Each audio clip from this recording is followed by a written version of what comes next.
안녕, 모모쌤이야. 그래, 한 주 동안 잘 지냈니? 선생님도 물론 아주 잘 지냈어. 그래, 오늘은 저번 시간에 이어서 상태 변화와 열 에너지, 즉 상태 변화와 열 에너지와의 관계를 알아볼 텐데, 수업 나가기 전에 따라랑 구독과 좋아요 부탁할게. 고마워. 정말 정말. 그래, 그럼 오늘은 상태 변화와 열 에너지와의 관계를 알아볼 텐데, 그럼 먼저 열 에너지에 대해서 알아보자.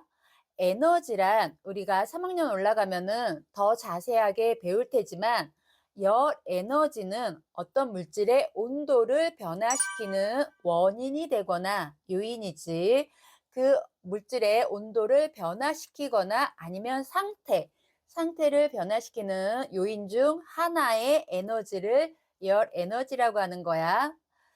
즉, 이 열 에너지를 흡수하거나 방출함으로 해서 상태 변화가 생기는데, 물질은 세 가지 상태가 있다고 했잖아. 응? 고체, 액체, 기체. 이 고체하고 액체하고 기체가 열 에너지를 흡수하거나 방출하면, 즉 상태가 고체에서 액체로 갈 수도 있고 액체에서 기체로, 또는 다시 기체에서 액체, 이렇게 서로 변화될 수 있는데 상태 변화를 이루게 되는데, 열 에너지와 관련지어서 오늘은 같이 공부해 보자. 일단 선생님이 칠판에다가 동그라미 3개만 그려놨는데, 이 동그라미 3개의 입자를 그릴 거야. 그래. 이렇게 입자를, 즉 입자가 따닥, 따닥, 따닥, 따닥, 따닥, 따닥, 따닥, 따닥. 이렇게 규칙적으로 배열되어 있는 것을 우리는 고체라고 했다. 고체. 아래다가 고체라고 쓰자. 고체. 그런데 이렇게 조금 거리가 멀어져 있는 모습을 보면 우리는 그것을 액체라고 하지. 이렇게 조금 불규칙하게 변한 그런 모습이야. 이것이 액체가 되고, 액체. 조금 더, 조금 더 거리가 아주 멀리 떨어져 있는 이 모습이 기체가 되겠지. 이렇게 세 가지 상태로 있다가 열 에너지를 흡수하게 돼. 흡수한 것을 우리가 빨간 걸로 먼저 표현을 하자. 흡수하게 되면 고체에서 이렇게 액체로 상태 변화, 우리가 고체에서 액체로의 상태 변화를 융해라고 했지. 융해라고 했다. 융해.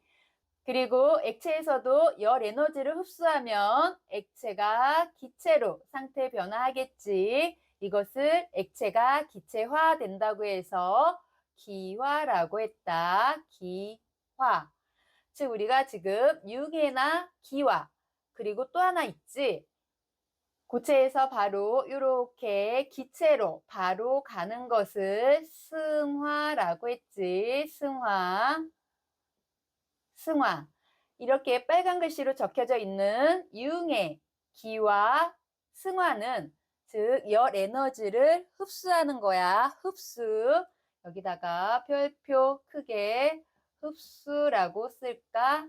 흡수할 때, 그럼 우리가 융의 뒤에다가 융의 열 흡수해서, 고체는 융의 열을 흡수해서 액체가 되고, 액체는 기와 열 에너지니까 기와 열을 흡수해서 기체가 되고, 또 고체는 승화열, 고체에서 액체로의 승화겠지만, 그래, 승화열을 흡수해서 기체가 된다는 거. 이렇게 정리해 두자. 그럼 반대도 있겠지? 반대는 파란색으로 해보자. 반대. 기체가 열을 방출했어. 이번엔 열을 방출해. 기체가 열을 방출하면 우리가 기체가 액체화되는 것을 액화라고 했고, 액화. 그럼 반대로 또 온도가 내려가서 냉각시킬 때라고 하지. 냉각시킬 때 또 액체는 또 열을 방출을 해. 방출을 해서 우리가 이것을 응고라고 했다. 응고. 그리고 마지막 하나, 기체에서 바로 이렇게 고체 가는 경우가 있겠지. 이것도 우리가 승화라고는 했는데 상태의 변화가 다르지. 이렇게 파란색으로 쓴 것을 우리 방출 옆에다가 크게 얘도 방출 방출 쓸 데가 없어요. 칠판이 작아서. 그래, 방출. 이렇게 다시 한번 그럼 정리하면 기체는 액화 열을 방출해서 액체가 되고, 액체는 응고 열을 방출해서 고체가 되고, 다시 기체는 승화 열을 방출해서 고체가 된다. 그래, 이렇게 열 에너지와의 관계, 흡수인지 방출인지 잘 생각해야 되는데, 일반적으로 우리가 가열시킬 때는, 그 물질이 그 에너지를 흡수하는구나. 흡수해서 녹거나 아니면은 기화, 증발이 되는구나. 그래, 이렇게 생각하면 돼. 즉, 열 에너지를 흡수해 가니까 주변 온도는, 그래, 주변 온도는 낮아지는데, 그래, 같이 높아지는 거 아니야. 같이 높아지지 않아요. 꼭 기억해야 돼. 이거는 조금 이따가 다시 좀 자세하게 설명을 하고, 그래, 일단은 우리가 지금 상태의 변화와 열 에너지와의 관계를 알아봤어. 다시 한번 정리해보자. 그래, 열을 흡수할 때는 융해가 있고, 융해열 흡수, 기화열 흡수, 승화열 흡수가 있어. 그리고 방출할 때는 반대로 액화열 방출, 응고열 방출, 승화열 방출이 있다는 거. 그래, 이거 꼭 기억하자. 그래, 이번에는 우리 그래프에 접목시켜서 열 에너지와 상태가 어떻게 관련이 되는지 그래프로 이제 확인을 할 텐데, 어떤 물질이 있었어. 그래, 얼음이라고 해보자. 얼음은 고체지. 그 고체를 온도를 높이면 온도가 올라갈 거야. 온도가 올라가겠지. 가열하니까 온도가 쭉 올라가다가 더 이상 온도가 안 올라가. 안 올라가서 봤더니 얼음이 녹고 있네. 그래, 녹을 때는 더 이상 온도가 안 올라간다는 거. 녹는다의 상태 변화가 뭐지? 융해였지? 그래, 어쨌든 먼저 그래프로 그리면 이렇게 온도가 일정하게 수평인 구간이 나온다는 거 꼭 기억하고, 그러다가 이제 다 녹으면 액체가 되겠지? 이 액체가 되면, 그리고 계속 또 열을 가해주면은 당연히 온도가 또 올라가겠지. 온도가 또 쭉 올라가다가 또 똑같이 수평인 부분이 쭉 나오게 됐어. 이때는, 그렇지, 기화할 때야. 이때는 물을 끓이면 물이, 즉 액체가 수증기로 기화를 하겠지. 기화하면서 즉 수평인 구간이 나오고, 다 수증기가 되면 또 온도는 올라가겠죠. 그지? 그래, 이렇게 수평인 구간이 나오는데, 수평인 구간 정말 중요. 띠룩띠룩. 즉, 여기서 그래프를 이제 하나하나씩 조목조목하게 우리가 해석해 보자. 일단 온도가 높아지는 여기까지의 부분. 그래, 약간 여기여야 되는데 다시. 그래. 여기 요렇게 이 부분을 우리가 가구간이라고 하면은 옆으로 보면 조금 삐뚤어요. 그래, 삐뚤면 안 되는데. 삐딱하게요. 여기를 우리가 위에다 쓸까? 큰 공간이 있으니까 가구간이라고 하면 가구간에는 온도가 올라가. 이때는 무슨 상태로 있다? 그냥 고체 상태로 있는 거야. 아직 흡수만 하고 있어요. 고체로 있다가 고체. 그러다가 이제 수평인 구간 중요하지. 이 부분을 요렇게 또 안 맞으면 안 되는데 요렇게 그래 요렇게 해서 여기를 나라고 하자. 이 나 구간, 즉 수평인 구간은 무엇과 무엇이 같이 있다? 여기는 고체와 액체가 같이 있다. 고체와 액체가 같이 있는 거야. 두 가지가. 얼음이 확 해가지고 액체가 물이 되는 거 아니잖아. 얼음이 서서히 녹지. 서서히 녹고 서서히 또 얼음이 되고. 그러니까 바로 휙 해가지고 물이 된다는 거 아니라는 거. 그래, 그래서 고체하고 액체, 얼음하고 물이 같이 있는 그런 상태인 거야. 그래, 그래서 여기를 우리가 상태 변화로 뭐라고 했다? 녹고 있으니까 융해라고 했지. 융해. 그리고 이제 다로 가자. 여기까지 이렇게 다가 되겠지. 다는 이제 아까 액체가 다 녹아서 다 녹으면 다시 온도가 올라가요. 다 녹으면 온도가 올라가니까 이제 액체만 있겠지. 여긴 다시 액체만 있고 액체. 그러다가 라 다시 이제 여기 라를 보면 라도 이렇게 나눠 볼까요? 나눠 보게 되면 시간이 아래 그래프를 좀 연장해야겠네. 이렇게 시간. 그래, 이 라의 구간은 여기도 중요, 여기도 중요. 그래, 아까처럼 이번에는 액체와 기체가 같이 있는 거야. 이것도 한 번에 휙 하고 수증기가 되는 거 아니지. 계속 끓고 있는 거야. 끓으면서 계속 수증기로 같이 이렇게 있다는 거. 그래, 액체하고 기체가 공존해요. 공존하고 이것을 우리는 기화라고 했다. 기화. 그리고 나서 이제 마가 되면 쓸 때가 마가 되면 이제 기체만 있겠지. 기체. 그래, 이렇게 정리를 그래프로 해가지고 정리를 해봤어. 이때 열 에너지와의 관계에 뒤에다가 열을 붙이고 여기도 열을 붙이고 이렇게 올라가는 가열할 때는 얘네들이 무엇을 한다?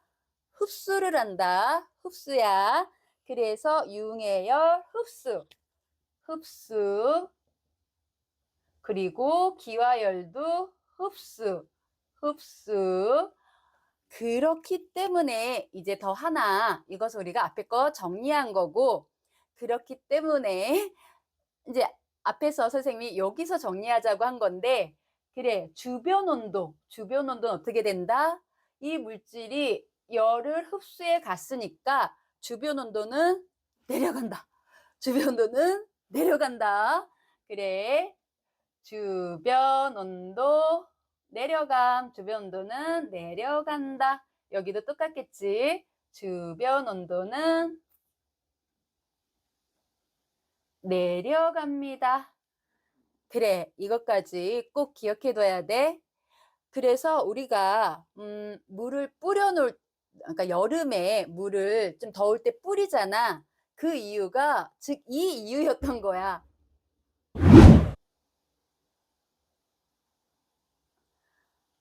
그 이유가 이 이유였던 건데, 즉 기화하면서 그 물질이 열을 흡수해 가버리니까 주변 온도가 낮아지는, 좀 시원하게 하는 효과를 받기 위해서 물을 쫙 뿌리는 거라는 거.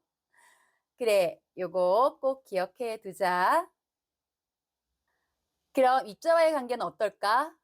즉 이렇게 열 에너지를 흡수할 때는 고체가 액체되고 액체가 기체되는 거니까 즉 입자 운동은 좀 더 활발해지고 규칙적이다, 불규칙적이다. 불규칙적이게 되고 그리고 입자 사이의 거리는 멀어지게 되는 효과. 그러니까 우리가 앞에서 배운 것을 총 정리한다고 생각하면 돼. 요약해서 입자와의 관계도 알아야 되고 열 에너지와의 관계도 알아야 되고 상태 변화는 당연히 알아야 되고 그래 이렇게 정리를 했으니까 이번에는 방출 그래프를 그릴게.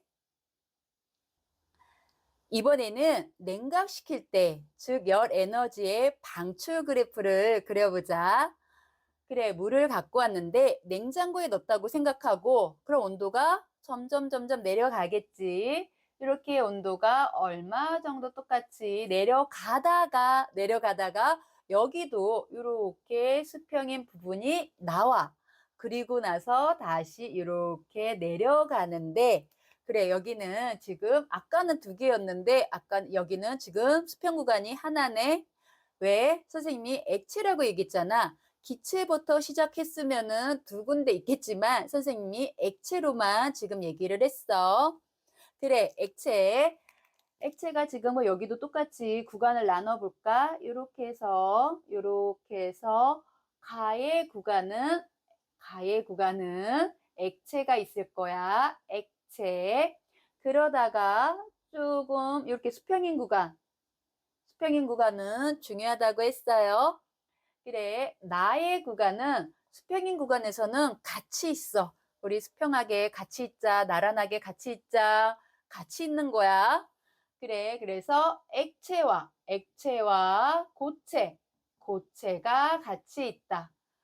앞에서도 얘기했듯이 물이 휙 하고 변해서 얼음이 되는 것이 아니라 서서히 얼음으로 변하는구나. 그래, 같이 있다. 그때 수평이 온도가 일정한 부분이 있다는 거. 그래, 기억하고 그리고 다시 얼음이 되면은 온도가 계속 떨어지겠지. 다의 구간은 고체만 있다.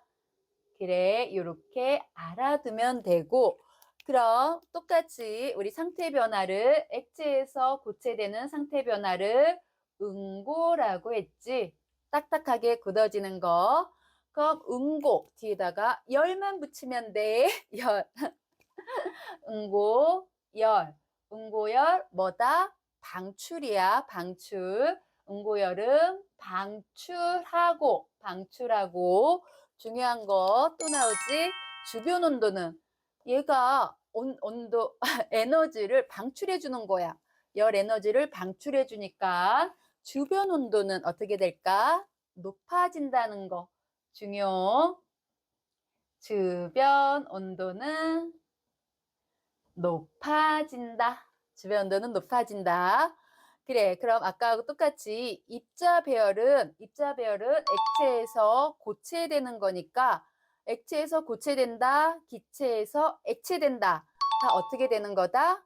좀 불규칙한 것이 규칙적으로 그러면서 사이의 거리는 다닥다닥 다시 붙는 거고 참 더 중요한 거 앞에서도 저번 시간에도 얘기했듯이 이때 입자 배열만 바뀌는 거지 거리만 멀어진다 또는 가까워지는 것이지 입자 자체가 변한다 변하지 않는다 입자는 변하지 않아요.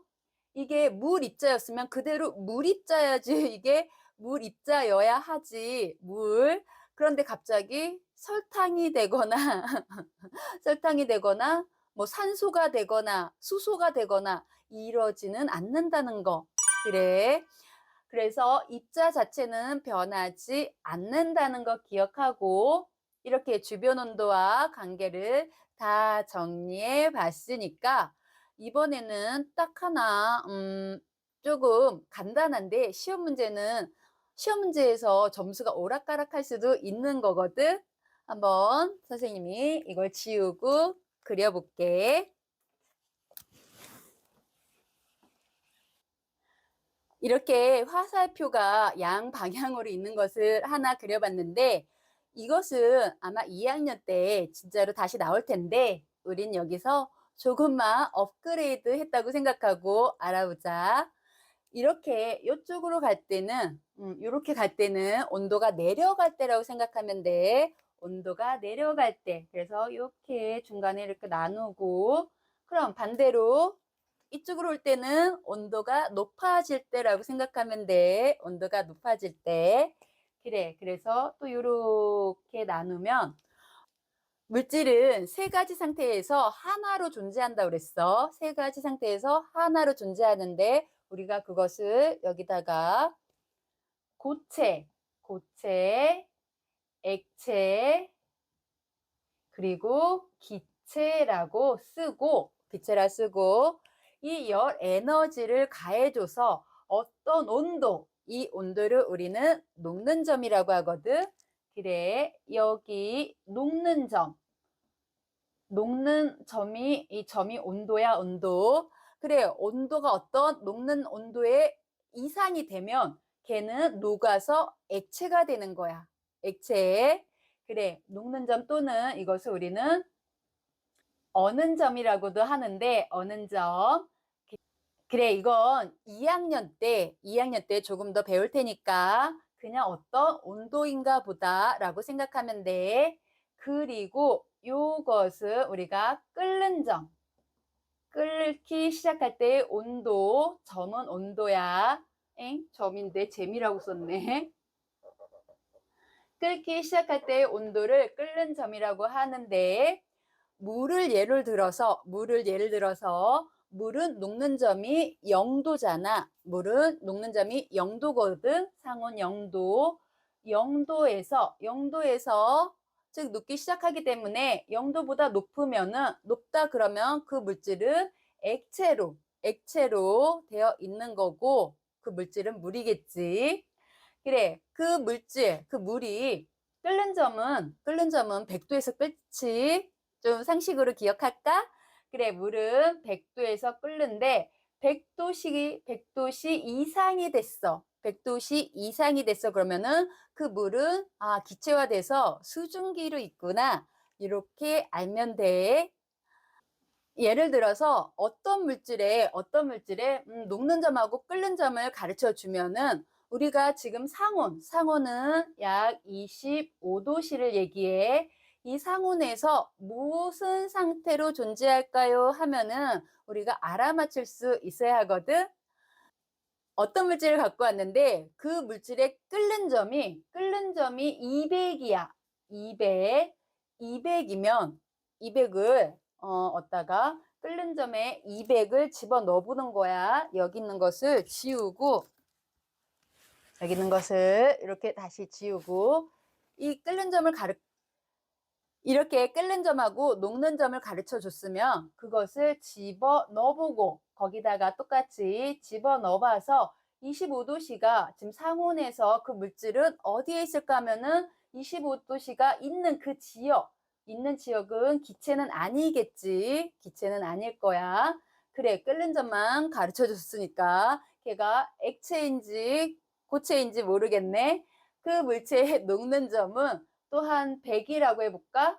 100이라고 했으면 100을 또 여기다가 집어 넣어보는 거야. 아까 0을 지우고 녹는 점을 100이라 집어 넣으면 25도씨는 어디 있어야 될까? 25도씨는 그 앞에 있어야 되잖아. 100이 여기였으면 요 앞쪽 한 요 정도에 25가 있겠지. 그래, 그래서 그 물질은 아직 녹지도 않고 끓지도 않는 고체로 있겠구나 라고 우리가 확인하면 되고 다른 예로 다시 한번 연습해 보면은 이제 느낌이 올 거야. 다시 어떤 A라는 물질을 갖고 왔는데 그것의 녹는 점이 마이너스 100, 녹는 점 198이고 그것의 끓는 점이 마이너스 영하 186이다 라고 가르쳐 주면 똑같이 여기다가 이제 먼저 녹는 점 마이너스 영하 198도를 집어넣고 그 다음에 186 끓는 점에다가 마이너스 영하 186을 집어넣어서 이 25도가 이 사이에 어디에 있는지만 확인하면 그 물질은 지금 어느 상태로 있다 우리가 이렇게 알 수 있는 거거든. 이 25는 얘보다도 크고 얘보다도 크니까 요쪽 어느 정도에 있을 거야. 그치? 그래서 그 물질은 기체가 되는구나. 기체가 되는구나. 이렇게 찾을 수 있어야 해. 그래, 오늘 이렇게 상태 변화와 열 에너지와의 관계를 알아봤는데 이때 중요한 것은 지금 지웠군요. 이때 중요한 것은 시간만 좀 양이 많으면 시간만 달라질 뿐 끓는 점이나 녹는 점은 물질의 특성이거든. 이것도 2학년 때 배우는데 우리가 그냥 요점만 가져가자. 물질의 특성인 끓는 점과 녹는 점은 변하지 않습니다. 양 때문에 양이 많아지면 시간만 늘어날 뿐이야. 그래, 그거 하나 그냥 참고적으로 기억하고 그래, 이렇게 오늘 상태 변화와 열 에너지 앞에서 했던 거 다 정리하면서 하는 거라서 간단한데도 조금 복잡한 것처럼 느꼈을 거야. 아주 어렵지는 않아요. 그래, 그럼 다음 시간에는 이 얘들이 또 뭐가 있는지 확인해 보고, 그리고 냉장고하고 우리 난방기, 냉장고하고 보일러의 구조에 대해서 다음 시간에는 알아보자. 오늘도 영상 보면서 공부하느라고 정말 고생 많았어. 기특해. 토닥토닥, 토닥토닥. 그래, 남은 하루 즐겁고 행복하게 보내고 우리는 다음 시간에 또 만나. 안녕.